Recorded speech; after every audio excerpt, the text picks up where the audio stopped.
دین اسلام کی پہچان آزادی ہے، شاہ کی فتح کا اعلان آزادی ہے، دین اسلام کی پہچان آزادی ہے۔ اب یہ موضوع آتا ہے خود مہندی کا، اور ہر سال یہ ایشو اٹھتا ہے۔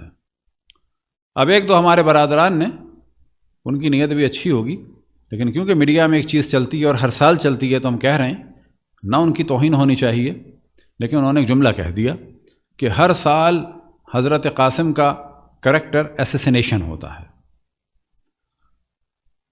تو یہ کریکٹر ایسیسینیشن نہیں ہے، کوئی معاذ اللہ کوئی تہمت لگائی جاتی تو ہے، پہلی بات۔ اب یہاں پر سوال یہ پیدا ہوتا ہے کہ اس کو استدلال کرنے کے لیے کچھ لوگ کہتے ہیں جی ایران میں نہیں ہوتی مہندی، عراق میں نہیں ہوتی مہندی۔ تو پہلی چیز تو ہم یہ بتائیں کہ ایران میں اگر کوئی چیز نہیں ہوتی، عراق میں اگر کوئی چیز نہیں ہوتی، تو اس سے کسی چیز کا حرام ہونا ثابت نہیں ہوتا، پہلی بات۔ اور اگر ایران میں کوئی چیز ہوتی ہے اور اگر عراق میں کوئی چیز ہوتی ہے تو اس سے اس کا حلال ہونا بھی ثابت نہیں ہوتا۔ لیکن اگر عراق میں کوئی چیز ہوتی ہے اور ایران میں کوئی چیز ہوتی ہے اور علماء نے اس کے جواز کے فتوے دیے ہیں، تو پھر ہمارے لیے ضرور جائز ہوتا ہے ثابت، علماء نے فتوے دیے ہیں۔ اب ایک اور آرگومنٹ لایا جاتا ہے کہ جی یہ مہندی تو ہندوانہ رسم ہے، تو یاد رکھیں کہ یہ مہندی ہندوانی رسم نہیں ہے۔ اور یہ بھی یاد رکھیں، ابھی بھی ہمارے پاس لنک ہیں جو صبح ہم نے مجلس پڑھی تھی، بھیجے اس کو، اور یہی کہا کہ اس کو ایک علمی مسئلہ رکھنا چاہیے، کوئی لڑنے جھگڑنے کا نہیں ہے یہ۔ تو یاد رکھیں کہ ہمارے ہاں جو یہ مہندی آئی ہے، یہ انڈیا سے پاکستان نہیں آئی، اور پاکستان سے کوئٹہ ہوتے ہوئے تافتان کے راستے قم نہیں گئی ہے یہ، بلکہ ایران اور عراق کی مشترکہ عزاداری ہوتی تھی۔ ایران کے اکثر لوگ اپنی عزاداری محرم میں وہیں کرتے تھے، جیسے آج جاتے ہیں۔ انڈیا پاکستان کے لوگ محرم میں ایران کم جاتے تھے، کربلا میں زیادہ جاتے تھے، جیسے اب جاتے ہیں۔ اور جتنی ہماری چیزیں ہیں، یاد رکھیں جتنی چیزیں ہیں، کیونکہ میں بہت دقت کرتا ہوں ایران عراق کی عزاداری، حتیٰ گاؤں دیہاتوں میں کیا ہوتا ہے، ایک دم سے لنک ملتے ہیں، تعجب ہوتا ہے، اس کا مطلب ہے عجب یہ والی چیز ہمارے فلانے انڈیا کے گاؤں میں یہ وہاں سے آئی ہے۔ اب جب یہ انڈین پاکستانی جاتے تھے تو کربلا میں ان کو رسمیں نظر آتی تھیں، کس کی؟ خصوصاً ایرانیوں کی اور عراقیوں کی۔ یہی ایرانی عراقی رسمیں ہیں جو پوری انڈیا پاکستان پہنچی ہیں، اس کے علاوہ کچھ نہیں ہے۔ یہ جو مہندی ہے انڈیا سے پاکستان اور پاکستان سے مانی گئی، بلکہ یہ ایران عراق سے پاکستان میں آئی، یہ انڈیا کی چیز قطعاً نہیں ہے۔ اب اگر کوئی بعد میں کہے گا تو ہم لنک دے دیں گے، لیکن اگر آپ جا کے سرچ کرنا چاہیں آج ہی گوگل فارسی ڈھونڈیں، گوگل فارسی جب نکلیں گے تو لیفٹ پر جو ہے کی پیڈ آئے گا، اس کو کلک کریں اور وہاں پر لکھیں عقد قاسم، یا لکھیں عروسی قاسم، عین رے واو سین، یا لکھیں ہنا، جس کو ہم ہنا کہتے ہیں، فارسی میں اسے ہنا کہتے ہیں، ہنا یعنی مہندی، یا آپ لکھیں ہنا ہے فارسی میں ہنا قاسم، تو آپ کو اتنی ویڈیو ملیں گی، اتنی فوٹوز ملیں گی ایران کی اور عراق کی،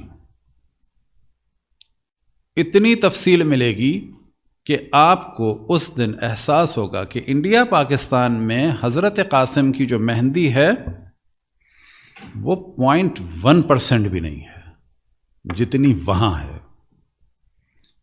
آپ کے یہاں 3 بچے تھال لے کے نکلتے ہیں، وہاں پر موم بتیوں کا اور بلب کا اور مٹھائیوں کا اور مہندیوں کا اور پھلوں کے ٹوکرے، تھال کے تھال، کشتی کی کشتیاں جو ہیں، کشتی سے مراد واقعاً کشتی نما بنی ہوئی چیزیں، وہ جلوس کے جلوس ہوتے ہیں، سبز کپڑے پہنے ہوئے لوگ، یعنی آپ کو خود احساس ہوگا کہ بھائی یہ تو ہمارے یہاں تو ہے ہی نہیں، یہ تو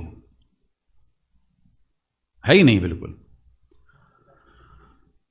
تو بس پہلی بات یہ ہوئی کہ یہ جائز ہے، اب یہاں پہ سوال یہ پیدا ہوتا ہے جی آپ نے تو خود ہی کہا دونوں چیزیں ہیں، تو پھر مہندی کیسے صحیح ہو گئی؟ کہا جائے گا شادی ہوئی ہو یا نہیں ہوئی ہو، ضروری نہیں ہے کہ جس رسم کو انجام دیا جا رہا ہو وہ کام ہوا ہو۔ مثال کے طور پہ ہمارے یہاں اگر آپ کراچی میں اقلن کسی پھول والے کے یہاں جائیں اور بتائیں کوئی جوان مر گیا ہے پھول بنا دو، تو وہ سہرا بنا دیتا ہے۔ پھول والوں کا بھی یہ عرف ہے، یاد رکھیں، پھول والوں کا یہ عرف سے کیا مراد؟ ان کی جرنل تھنکنگ ہے۔ وجہ کیا ہے کہ لڑکے کی شادی نہیں ہوئی تھی، ایک حزن و ملال کے لیے کہا جاتا ہے کہ یہ تو اس کی سیرے کی عمر تھی، یہ اس کی قبر پہ پھولوں کی چادر کی عمر نہیں تھی، ہے ایک ہی چیز، ایک ہی دھاگا ہے، ایک ہی پھول ہے، لیکن شکل الگ بنا دی جاتی ہے کہ جوان کا ایک حزن و ملال ظاہر ہو۔ اب ایک اور مثال دیں، عراق میں حشد الشعبی کا جب یہ مارکہ ہوا ان خبیثوں کے ساتھ، ISIS والوں کے ساتھ، تو کتنی دفعہ ایسا ہوا کہ گھر والوں نے دولہا کی گاڑی سجائی ہے جوان کی میت کے لیے، دولہا کی گاڑی سجائی ہے، اور اس کے بعد جو ہے پھولوں سے اس کو سجایا ہے کہ یہ اس کی اب شادی ہو رہی ہے۔ عراق ہی میں بعض فوٹوز مل جائیں گی، وہ بھی لنک ہے ہمارے پاس، کسی کو چاہیے وہ دے دیں گے، بعد میں آپ ڈسٹریبیوٹ کر لیں اس کو، کہ ایک ماں نے اپنے بیٹے کی میت پہ پوری مہندی کا سامان سجایا ہے، اور وہ اس طرح کر کے ٹافیاں پھینک رہی ہے کہ جو وہاں پر شادیوں میں پھینکنے کا رواج ہوتا ہے۔ اب ایک اور مثال بالکل تازہ، ابھی یہ جو گیس کا بلاسٹ ہوا ہے بیروت میں، اس میں ایک لڑکی بھی مری کیونکہ اس کی شادی ہونے والی تھی۔ پورے سوشل میڈیا پہ اس کے شوہر کی ویڈیوز ہیں کہ اس نے اس کے تابوت کو دلہن کی طرح سجایا ہے اور خود پورا دولہا بن کے آیا ہے، کیونکہ اس کو اتنی محبت تھی اس لڑکی سے کہ اس کو قبر تک دولہا بن کے گیا ہے۔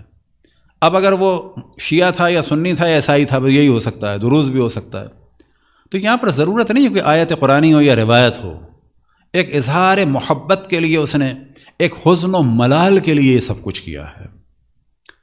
تو ایک مرحلہ ہے کہ واقعہ ہوا یا نہیں ہوا، دوسرا مرحلہ ہے کہ حسرت کے طور پہ کچھ چیزوں کو انجام دیا جاتا ہے مظلومیت کو اجاگر کرنے کے لیے، اور اس چیز کو انجام دیا جاتا ہے کہ بتایا جائے کہ جھولا، ایک بچہ بھی مارا گیا، جوان بھی مارے گئے۔ اب اگر کوئی یہ کہتا ہے کہ جی حضرت قاسم کی تو شادی نہیں ہوئی، وہ شادی کی عمر کے نہیں تھے، اصل میں تو حضرت علی اکبر کی عمر تھی، تو آپ ان کی نکال لیں، منع اسے بھی کوئی نہیں کر سکتا۔ یعنی اگر کل کوئی یہ چاہتا ہے کہ یہ والی رسم حضرت علی اکبر کے لیے اور یا محمد کے لیے کر لیں تو آپ کر لیں، منع تو اس میں بھی نہیں کیا۔ زیادہ سے زیادہ پہلی دفعہ ایک جھٹکا سا لگے گا، لیکن آخر میں کہا جائے گا بھی کرنا چاہیں تو جس دلیل پہ یہ کر رہے ہیں اس دلیل پہ آپ وہ بھی کر سکتے ہیں، وہاں کر سکتے ہیں تو یہاں بھی کر سکتے ہیں، یہاں نہیں کر سکتے تو وہاں بھی نہیں کر سکتے۔ اب یہ دیکھنا ہے کہ یہ پرابلم جو ہوتا یہ ہے کہ اس کو ہم بعض دفعہ بالکل اصول دین سمجھ لیتے ہیں، نہ ہی اصول دین ہے یا نہ مسلمات میں سے، ایک کلچرل چیز ہے۔ عزاداری کے بارے میں یاد رکھیں کہ انقلاب جب آیا، انقلاب آتے ہی پہلے سال خود ہمارے اساتذہ نے بتایا کہ جو ذرا ماڈرن قسم کے لوگ تھے، ظاہر ہے علماء میں بھی ہوتا ہے جذبہ، عزاداری یوں ہونی چاہیے، عزاداری یوں ہونی چاہیے، عزاداری یوں ہونی چاہیے، اور ہمارے کئی اساتذہ کے بقول کہ ہم لوگ پریشان تھے کہ اب یہ کیا ہوگا، یہ عجیب عجیب باتیں ہو رہی ہیں۔ اسی چاند رات کو جو محرم کی تھی، امام خمینی رضوان اللہ تعالیٰ علیہ ٹی وی پہ آئے، ظاہر پتہ تو ان کو بھی تھا، انہوں نے ان ساری باتوں پہ 1 منٹ میں پانی پھیر دیا۔ انہوں نے کہا کہ اب اس میں یہ باتیں ہو رہی تھیں، اب عزاداری کو بدلنا چاہیے، اب انقلاب آ گیا ہے، اب عزاداری یوں ہوں، اب عزاداری یوں ہوں، اب یہ نہیں ہونا چاہیے، اب یہ ہونا چاہیے۔ پہلی جو ان کی گفتگو ہے پہلے سال کی، اس میں ان کے کئی اقوال ہیں جو واقعاً اقوال زرین ہیں۔ انہوں نے فرمایا کہ اس عاشورہ کی حفاظت کرو، یہ محفوظ ہے تو ہمارا اسلام محفوظ ہے، انقلاب محفوظ ہے۔ یہ ہے محرم و سفر جس کی وجہ سے انقلاب آیا ہے۔ یہ ایک ہی تقریب میں ساری چیزیں ان کی۔ پھر اس کے بعد آ گئے رسم و رسوم پہ، کیا فرمایا انہوں نے؟ اس سال بھی، یعنی واضح کہہ رہے ہیں اے ماڈرنو، اس سال بھی مثل سالهای گزشتہ وہی سنتی عزاداری ہوگی. سنتی سے کیا مراد؟ وہی کلچرل.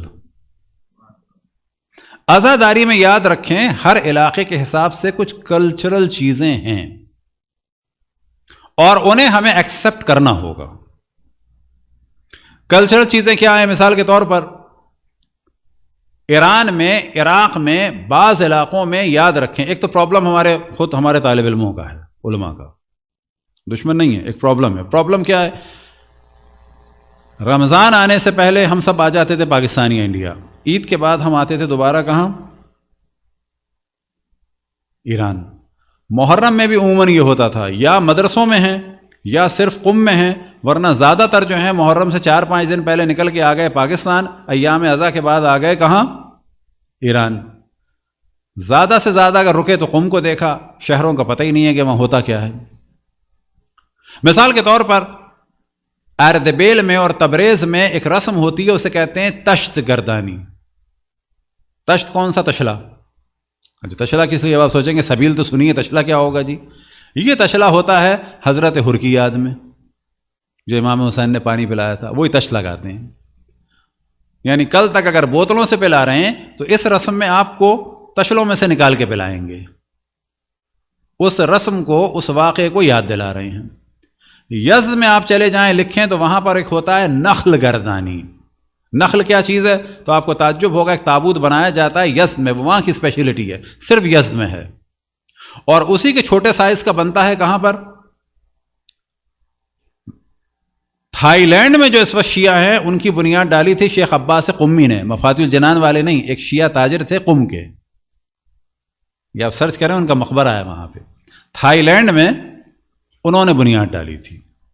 لگتا یہ ہے کہ تابوت بھی انہوں نے شاید ڈیزائن کر کے دیا تھا، جو آج تک چل رہا ہے. وہ بالکل چھوٹے سائز کا ہے، سمجھیں اس کی مائکرو کاپی ہے یزد کے نخل گردانی کی.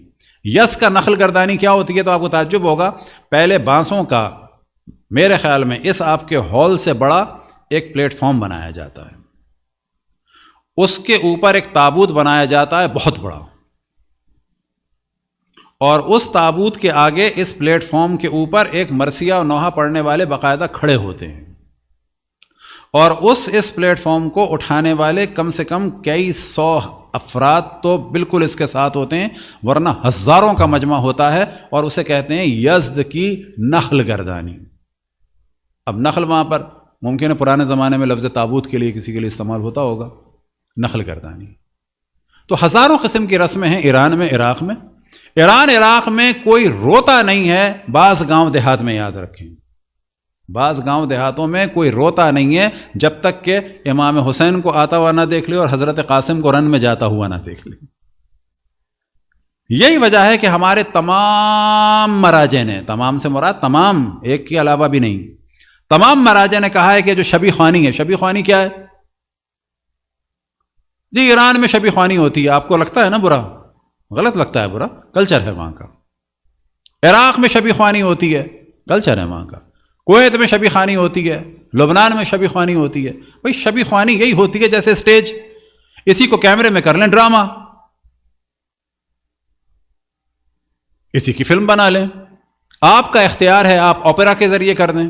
میں نے اس کو ڈسکس کیا تھا خود، میں نے 1-2 لوگوں سے کہا تھا میں خود تیار ہوں اوپیرا کی کلاسیں لوں، اور یہاں پر ہم امام حسین کے غم کو ماڈرن اس میں آرٹس میں لے کے آئیں، اوپیرا میں لائیں.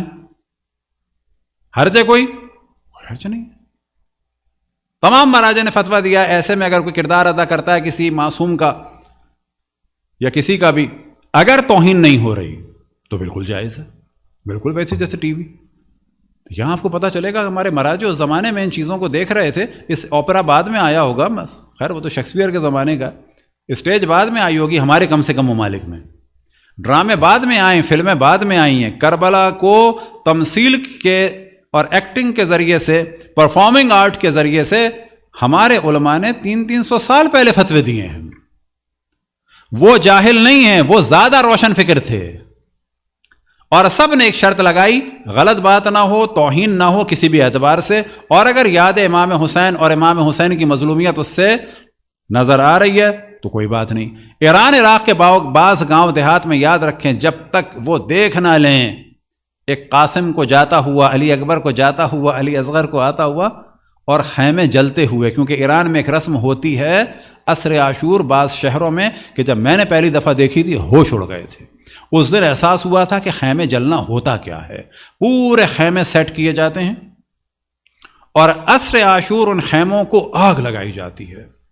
اس میں یہی جو شبی خوانی والے لوگ ہیں وہ باقاعدہ برقعے پہن کے جلتے ہوئے خیموں سے نکل رہے ہوتے ہیں، اس کے بعد کچھ لوگ کوڑے مار رہے ہوتے ہیں۔ خود میں نے اپنی آنکھوں سے دیکھا ان کوڑے مارنے والوں کو، ان گھوڑوں پہ سوار لوگوں کے سامنے سینکڑوں کی تعداد میں خواتین اپنے بچوں کو تیار کر کے لاتی ہیں، مخصوصاً کپڑے میں لپیٹ کے ٹائٹ لاتی ہیں، ایسے نہیں عام ڈھیلا نہیں لاتی، ٹائٹ لاتی ہیں، اور ہر گھوڑے والے سے کہتی ہیں اس کو ایک دفعہ ذرا ایسے اٹھا لینا،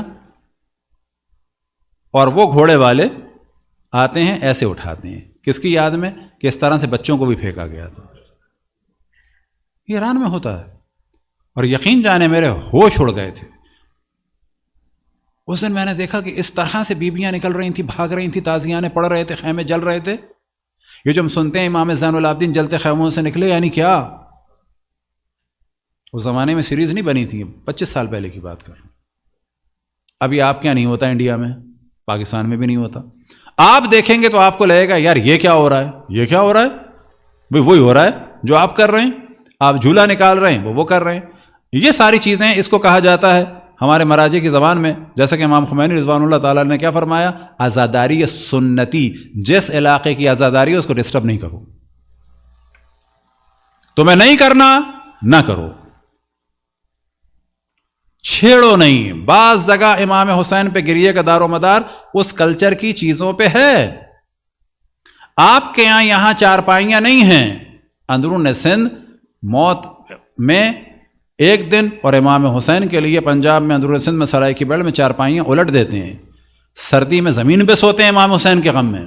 آپ کو نہیں سونا آپ نہ سوئیں، لیکن اگر کوئی سو رہا ہے اس کو جا کے چھیڑے نہیں۔ انڈیا میں لوگ کڑھائی نہیں چڑھاتے، آپ کہیں جی ہمارے تو کڑھائی نہیں، امریکہ میں فرائنگ پین ہے، آیا حرام ہے؟ نہیں، حرام نہیں ہے۔ روایتوں میں بھی خود ہے کہ حسن و ملال کی کیفیت ہو۔ کربلا کے آداب میں سے ایک ادب یہ ہے کہ حلویات و مشفیات نہ کھاؤ، ترک کرو۔ حلویات کیا ہوتے ہیں؟ مٹھائیاں۔ مشفیات کیا ہوتے ہیں؟ تلی ہوئی چیزیں۔ کربلا کے آداب میں علماء نے لکھا ہے۔ اور زیادہ دیر قیام نہ کرو ظاہروں کے لیے، اتنا کرو کہ حسن و ملال باقی رہے۔ جاؤ وہاں پر حلویات مشفیات تفریح والے کھانے نہ کھاؤ۔ اب یہ جو ہمارے انڈیا میں بعض لوگ نہیں کھاتے تھے، ان کی یہ نیت تھی آپ نے کھانا ہے کھا لیجئے۔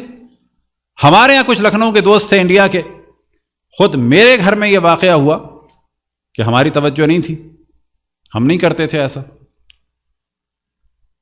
مچھلی بنی ہوئی تھی، ہمارے انڈیا کے دوست آئے، کھانا رکھا، اب وہ بیچارے روٹی سے سلاد کھا رہے ہیں۔ میں نے کیا ہوا؟ اب وہ بیچارے کہیں بھی کچھ نہیں، ہمارے دوست نے کہا یہ نہیں کھائیں گے مچھلی۔ ارے میں نے کہا، اب وہ لوگ کہہ رہے ہیں کھا لیجئے، کون سا کہ روایتوں میں حرام ہے؟ میں نے کہا نا، ایک آدمی ایک لذت کو امام حسین کے لیے چھوڑ رہا ہے، اپریشیٹ کرو۔ فوراً ہم نے آملیٹ بنایا، ہم نے نہیں کہا چھوڑو۔ آپ میں سے ایک آدمی کہتا ہے میں بال نہیں بناؤں گا امام حسین کے لیے، آپ بنا رہے ہیں آپ بنائیے، ایک نہیں بنا رہا نہ بنائے۔ ایک آدمی کہتا ہے میں پورے ایام عزا میں ٹھنڈا پانی نہیں پیوں گا، وہ نہیں پیتا، بہت اچھی بات ہے، اس کو امام حسین سے رغبت ہو رہی ہے اس پانی نہ پینے کی وجہ سے، اس کو پانی کی تڑپ ہوتی ہے، وہ کہتا ہے میں نہیں پی رہا ہوں۔ کتنے لوگ ایسے ہیں میں جانتا ہوں کہ جو ٹھنڈا پانی پیے بغیر ان کو چین نہیں آتا، اور محرم میں وہ پانی ٹھنڈا چھوڑ دیتے ہیں۔ آپ نے پینا ہے آپ پیجیے، آپ کولڈ ڈرنک بھی پیجیے، نہ وہ والی شدت کہ تم کیوں کر رہے ہو، نہ یہ والی شدت کہ کیوں نہیں کر رہے ہو۔ اسے کہا جاتا ہے عزاداری سنتی۔ اب آپ کے سامنے ایک واقعہ سنا کے مصائب کی جانب آتا ہوں۔ حضرت آیت اللہ مفتی شیعہ کہ ہم نے عرض کیا کہ سب سے پہلے ان کی زیارت ہوئی، امامے بھی انہوں نے پہنایا تھا۔ اب ہم ان کے یہاں آرام سے جاتے تھے، ایک دن ان کے یہاں گیا تو ایک عالم بیٹھے ہوئے تھے، اور یہ میرے ساتھ اس کمرے میں تھے، تو انہوں نے اشارہ کر کے کہا کہ یہ جو شیخ بیٹھے ہیں نا، وہ انہی کے دوست تھے، انہی کی ایج کے۔ کہنے لگے ان کا میں لطیفہ سناتا ہوں ایک۔ کہنے لگے یہ جو بیٹھے ہیں، میں نے ایسے دیکھا، کہنے لگے یہ آئے ہیں باکو سے، یعنی آذربائیجان سے، یہ وہاں کے ہیں۔ کہنے لگے یہ ایک دن آئے یہاں پر، ان کو میں لے گیا مدرسے حجتیہ. کہاں لے گیا؟ اب وہ انڈین پاکستانی نہیں کہتے، وہ ہم کو جرنل کہہ دیتے ہیں. اب کچھ لوگ کہتے ہیں انڈین پاکستانی. کہنے لگے ہندیوں نے ہمیں بلایا تھا. ہندی سے کیا مراد؟ ہم اور وہ مل کے. کہنے لگے ہندیوں نے اپنی مجلس میں بلایا تھا مجھے، تو میں گیا، ساتھ میں ان شیخ کو لے گیا. جب شیخ کو لے گیا تو یہ ایسے ناراض ہوئے ہندیوں پہ، میں نے ان کو کنٹرول کیا، چھوڑ دو چھوڑ دو، چلو چلو چلو چلو بتاتا ہوں تمہیں. آپ جانتے ہیں کس بات پہ ناراض ہوئے؟ کیونکہ مجلس کے بعد وہاں بسکٹ بٹے تھے. ایران میں بسکٹ شیرینی مانی جاتی ہے اور محرم میں وہ نہیں بانٹتے. ایران میں یا چائے بانٹتے ہیں یا کھانا بانٹتے ہیں یا کھجور بانٹتے ہیں، بسکٹ بانٹنا برا سمجھتے ہیں. انڈیا میں آپ کے یہاں باقاعدہ پیڑے بنتے ہیں. آپ دشمن ہیں اہل بیت کے؟ دشمن ہیں؟ امام حسین کے قتل میں کھا گئے مٹھائی خوشی میں؟ نہ، کلچر ہے. انہوں نے کہا میں نے اتنی مشکل سے کیا. کہنے لگے ان کو سمجھاؤں گا، ان کو تمیز نہیں ہے، انہیں غم منانے کا طریقہ نہیں ہے، شیرینی بانٹ رہے ہیں. کہنے لگے میں نے بہت سمجھایا، اس پر لایا. میں نے کہا بھائی ان کا کلچر ہے، خوشی میں نہیں بانٹ رہے، ان کیا اس کو نہیں سمجھتے وہ خوشی والی شیرینی. یہ بالکل وہ والا بڑا لطیف فرق ہے کہ آپ محرم میں میٹھا کھاتے ہیں کہ نہیں کھاتے؟ کھاتے ہیں. سیوئیاں بناتے ہیں. کیا فرق ہے سیوئیوں میں میٹھے میں؟ میدا ہے، دودھ ہے، شکر ہے، فرق کیا ہے؟ کیک میں کیا فرق ہے؟ کچھ اور ہے کیک میں؟ وہی چیز ہے، انگریڈینٹ تو وہی ہیں سارے. یہاں پہ کہتے ہیں کہ یہ ہمارے کلچر کا فرق ہے. اسے کہا جاتا ہے کہ آپ اپنے کلچر، اپنی سنت یعنی ٹریڈیشن کے مطابق عزاداری کیجئے. ایران والے اس کے مطابق کریں گے. زیادہ سے زیادہ آپ یہ دیکھیں اس کے پیچھے لاجک کیا ہے. اب اگر یہ لاجک ہے غم امام حسین کو اجاگر کرنے کی، تو آپ یاد رکھیں اکثر جو فتوے آتے ہیں ان چیزوں کے بارے میں، مراجع صرف ایک سوال کرتے ہیں، آپ کے کلچر میں اس چیز کی وجہ سے کربلا کے امام حسین کے کسی مصیبت کو عیاں کرنے والی چیز ہے؟ یہ آپ کے حزن و ملال میں اضافہ کرنے والی چیز ہے؟ اگر جواب آتا ہے ہاں، تو وہ کہتے ہیں کہ جائز ہے، انشاءاللہ اجر ملے گا. حد یہ ہے کہ حضرت آیت اللہ العظمیٰ گل پائگانی سے سوال ہوا تھا. یہ ساری چیزیں وہ واقعی ڈاکومنٹری کی صورت میں ہوں، یہ فوٹوز ہوں، اس میں موویاں لگائی جائیں، ایڈیٹنگ ہو، یہ چیز ہے تاکہ یہ سب اپنے ذرا ٹھہراؤ آئے لوگوں میں. آیت اللہ العظمیٰ گل پائگانی سے سوال ہوا کردستان میں اور ایران کے بعض علاقوں میں. کچھ لوگ اس کو کہتے ہیں جگجگہ. آپ کو تعجب ہوگا، ایک زمانے میں ہم نے پورے ایران کی ساری سنتی عزاداری کی چیزوں کو جمع کیا تھا. میں نے سوچا تھا ڈاکومنٹری بناؤں گا. وہ کیا چیز ہے؟ وہ خاص چیز ہے، پہاڑ سے اترتے ہیں. یعنی یہاں پر عزاداری ہو رہی ہوگی، دور پہاڑ سے وہ اترنا شروع کرتے ہیں بعض جگہ. اور کیا بجاتے ہیں وہ؟ اور اب آپ کو تھوڑی دیر میں ایک لنک پتہ چل جائے گا. دور اوپر پہاڑ سے اترتے ہیں، لکڑی کی دو چیزیں ہیں، ان کو ٹکراتے ہوئے اترتے ہیں. لوگ اس پر روتے بھی ہیں. کیسے روتے ہیں؟ انڈیا کی مثال دیں آپ کو. انڈیا کے مشہور تھے شہنائی نواز کے اللہ ان کے درجات بلند فرمائے، کون؟ بسم اللہ خان. وہ مخصوصاً عزاداری ہی میں شہنائی بجاتے تھے. لیکن یہ شہنائی اب کویت میں بجائیں گے تو مشکل ہو جائے گی. وضو کر کے بجاتے تھے، ان کا انٹرویو بھی موجود ہے. اس میں انہوں نے یہ بھی کہا ہے کہ ہمارے آباء و اجداد بجاتے تھے، بعد میں ہم نے شیعت قبول کی، لیکن اس چیز کو پھر ہم نے عزاداری کے لیے استعمال کیا. تو آگے گل پائگانی سے سوال ہوا کہ یہ جو بجاتے ہوئے آتے ہیں یہ ان کے یہاں توہین مانی جاتی ہے یا احتراماً ہوتا ہے؟ احتراماً ہے، ظاہر ہے. اس سے امام حسین کا غم اور زیادہ ہوتا ہے، لوگوں پہ رقت طاری ہوتی ہے. ہاں، انہوں نے کہا اگر لوگوں پہ رقت طاری ہوتی ہے، اگر توہین عزاداری کی نہیں ہوتی، ان کے کلچر میں اس کو برا نہیں سمجھا جاتا، تو کوئی حرج نہیں ہے، انشاءاللہ ثواب ہے. عیناً یہی مسئلہ آتا ہے پورے ایران عراق کی عزاداری بغیر ڈھول کے طبل کے ہوتی ہے. اچھا پاکستان میں ہوتا ہے؟ نہیں ہوتا. کھارا در میں ضرور ہوتا ہے، ایک نکلتا ہے. وہ کسی بزرگ نے نکالا ہوگا کھارا در میں. کھارا در میں 9 کو نکلتے ہیں طبل اور سنج. صرف ایک دفعہ، باقی جلوس میں نہیں نکلتے۔ اس کا کیا وہ ہے؟ اس زمانے میں فوجیں آتی تھی، بچوں کے دل دہلتے تھے۔ یہ لوگ اب ظاہر کرتے ہیں کہ اے زینب، اے ام کلثوم، اے بچوں، تم کو یہ لوگ ڈراتے تھے، دھمکاتے تھے، ہم تمہاری فوج ہیں۔ لہٰذا جتنی ایران عراق کی انجمنیں، یاد رکھیں وہ انجمن نکل ہی نہیں سکتی بغیر طبل کے، کوئی انجمن نہیں ہوتی۔ اگر یہ انجمن کا آفس ہوتا ہے تو یاد رکھیں ایران میں وہ آدھا آفس بھرا ہوتا ہے صرف انہی طبل سے۔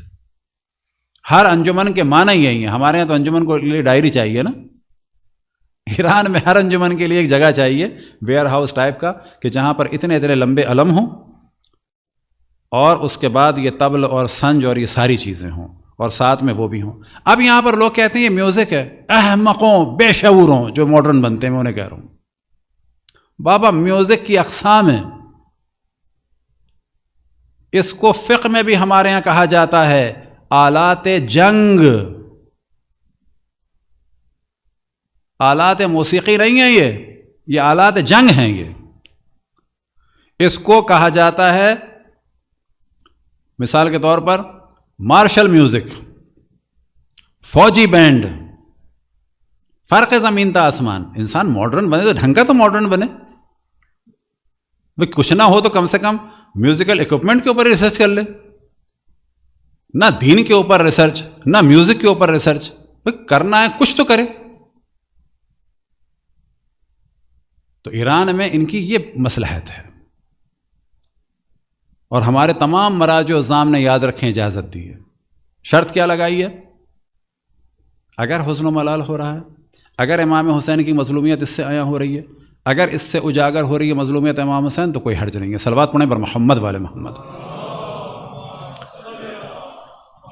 اس چیز کو ہم نے ذرا زیادہ ڈسکس کر دیا صرف اس لیے کہ آپ لوگ بھی اسی طریقے سے اس کو ڈسکس کریں، اور یہ جو ہر سال ڈسٹرب کیا جاتا ہے مومنین کو عزاداری کے حوالے سے، اور اپنی بھی روش بنا لیں، جہاں پر ہو رہا ہے اس کو ڈسٹرب نہ کریں۔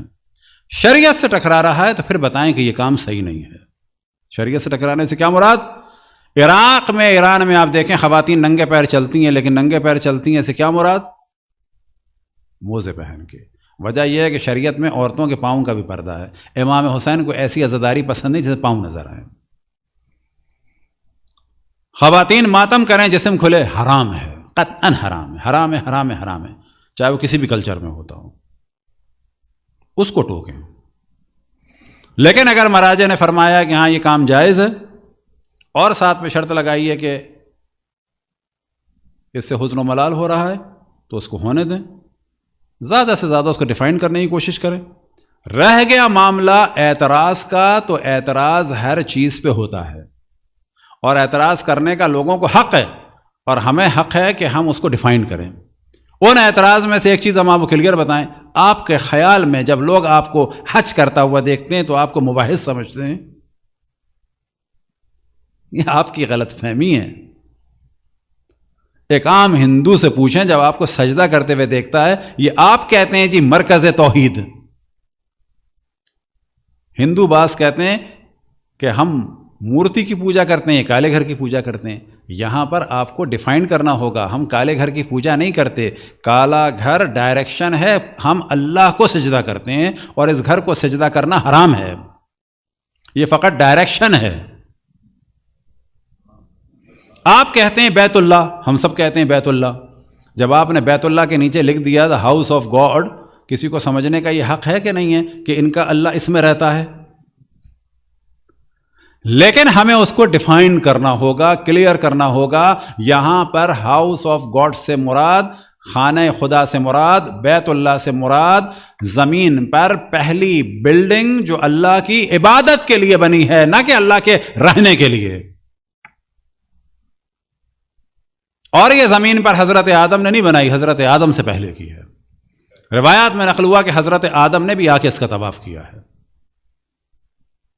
اللہ کے لیے، اللہ کی عبادت کے لیے یہ بلڈنگ پہلی بنی ہے، نہ کہ اللہ کے رہنے کے لیے یہ گھر بنا ہے، معاذ اللہ۔ تو اعتراض لوگوں کو بہت ساری چیزوں پہ ہو سکتا ہے، ہمارا کام یہ اپنے میڈیا کو مضبوط کریں اور لوگوں کے اعتراضات کا جواب دیں۔ صلوات پڑھیں بر محمد والے محمد۔